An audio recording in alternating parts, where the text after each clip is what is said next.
35वां बाब। सबत के लिए ज़वाबत।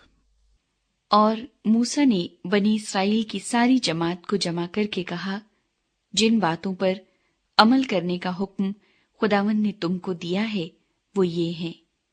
6 दिन काम काज किया जाए, लेकिन 7वां दिन तुम्हारे लिए रोजे मुकद्दस यानी खुदावंद के आराम का सबत हो। जो कोई उसमें कुछ काम करे वो मार डाला जाए। तुम सबत के दिन अपने घरों में कहीं भी आग न जलाना। मुकद्दस खैमे के लिए नजराने। और मूसा ने बनी इसराइल की सारी जमात से कहा, जिस बात का हुक्म खुदावंद ने दिया है वो ये है कि तुम अपने पास से खुदावंद के लिए हदिया लाया करो। जिस किसी के दिल की खुशी हो वो खुदावंद का हदिया लाए। सोना और चांदी और पीतल और आसमानी रंग और अर्गवानी रंग और सुर्ख रंग के कपड़े और महीन कतान और बकरियों की पशम और मेंढों की सुर्ख रंगी हुई खालें और तखस की खालें और कीकर की लकड़ी और जलाने का तेल और मसाह करने के तेल के लिए और खुशबूदार बखूर के लिए मसाले और अफूद और सीना बंद के लिए सुलेमानी पत्थर और जड़ाओ पत्थर। मस्कन के लिए साजो सामान।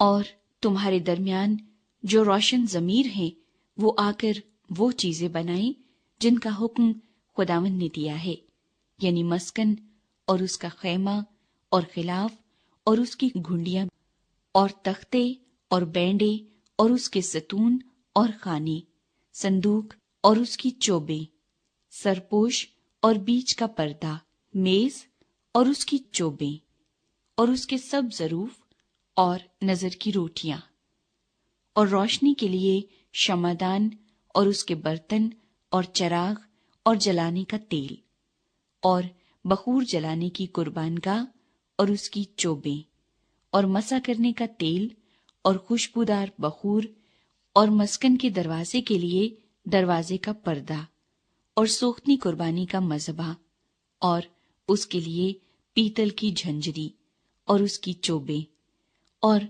उसके सब जरूफ और हौज और उसकी कुर्सी और सहन के पर्दे सतूनों समेत और उनके खाने और सहन के दरवाजे का पर्दा और मस्कन की मेखें और सहन की मेखें और उन दोनों की रस्सियां और मकदस की खिदमत के लिए बेल बूटे कढ़े हुए लिबास और हारून काहिन के लिए मुकद्दस लिबास और उसके बेटों के लिबास, ताकि वो काहिन की खिदमत को अंजाम दे। लोग नजराने लाते हैं। तब बनी इसराइल की सारी जमात मूसा के पास से रुखसत हुई, और जिस जिस का जी चाहा और जिस जिस के दिल में रगबत हुई वो खैमाए इज्तमा के काम और वहां की इबादत और मुकद्दस लिबास के लिए खुदावंद का हदिया लाया। और क्या मर्द क्या औरत जितनों का दिल चाहा वो सब जुगनू बालियां, अंगुश्तरियां और बाजूबंद जो सब सोने के जेवर थे लाने लगे। इस तरीके से लोगों ने खुदावंद को सोने का हदिया दिया।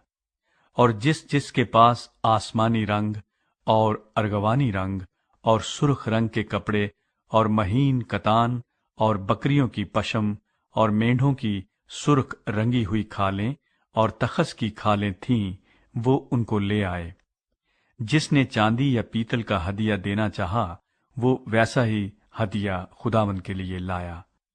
और जिस किसी के पास कीकर की लकड़ी थी वो उसी को ले आया। और जितनी औरतें होशियार थीं उन्होंने अपने हाथों से कात कात कर आसमानी, अर्गवानी और सुर्ख रंग के और महीन कतान के तार लाकर दिए। और जितनी औरतों के दिल हिकमत की तरफ माइल थे उन्होंने बकरियों की पशम काती। और जो सरदार थे वो अफूद और सीना बंद के लिए सुलेमानी पत्थर और जड़ाऊ पत्थर और रोशनी और मसाह करने के तेल और खुशबूदार बखूर के लिए मसाले और तेल लाए। यूं बनी इसराइल अपनी ही खुशी से खुदावंद के लिए हदिये लाए, یعنی جس مرد یا عورت کا جی چاہا کہ ان کاموں کے لیے جن کے بننے کا حکم خداوند نے موسیٰ کی معرفت دیا تھا کچھ دے، وہ انہوں نے دیا۔ مسکن بنانے کے لیے کاریگر۔ اور موسیٰ نے بنی اسرائیل سے کہا، دیکھو، خداوند نے بزلیل بن اوری بن ہور کو، جو یہودا کے قبیلے میں سے ہے، نام لے کر بلایا ہے، اور اس نے اسے حکمت اور فہم اور دانش اور ہر طرح کی صنعت کے لیے روح اللہ سے معمور کیا ہے، اور صنعت کاری میں اور سونے چاندی اور پیتل کے کام میں اور جڑاؤ پتھر اور لکڑی کے تراشنے میں، غرض ہر ایک نادر کام کے بنانے میں ماہر کیا ہے۔ اور اس نے اسے اور اخی سمک کے بیٹے اہلیاب کو بھی، جو دان کے قبیلے کا ہے، ہنر سکھانے کی قابلیت بخشی ہے، اور ان کے دلوں میں ایسی حکمت بھر دی ہے جس سے وہ ہر طرح کی صنعت میں ماہر ہوں، اور کنداکار کا اور ماہر استاد کا اور زردوز کا، جو آسمانی، ارغوانی اور سرخ رنگ کے کپڑوں اور مہین کتان پر گلکاری کرتا ہے، اور جو لاہے کا اور ہر طرح کے دستکار کا کام کر سکیں اور عجیب اور نادر چیزیں ایجاد کریں۔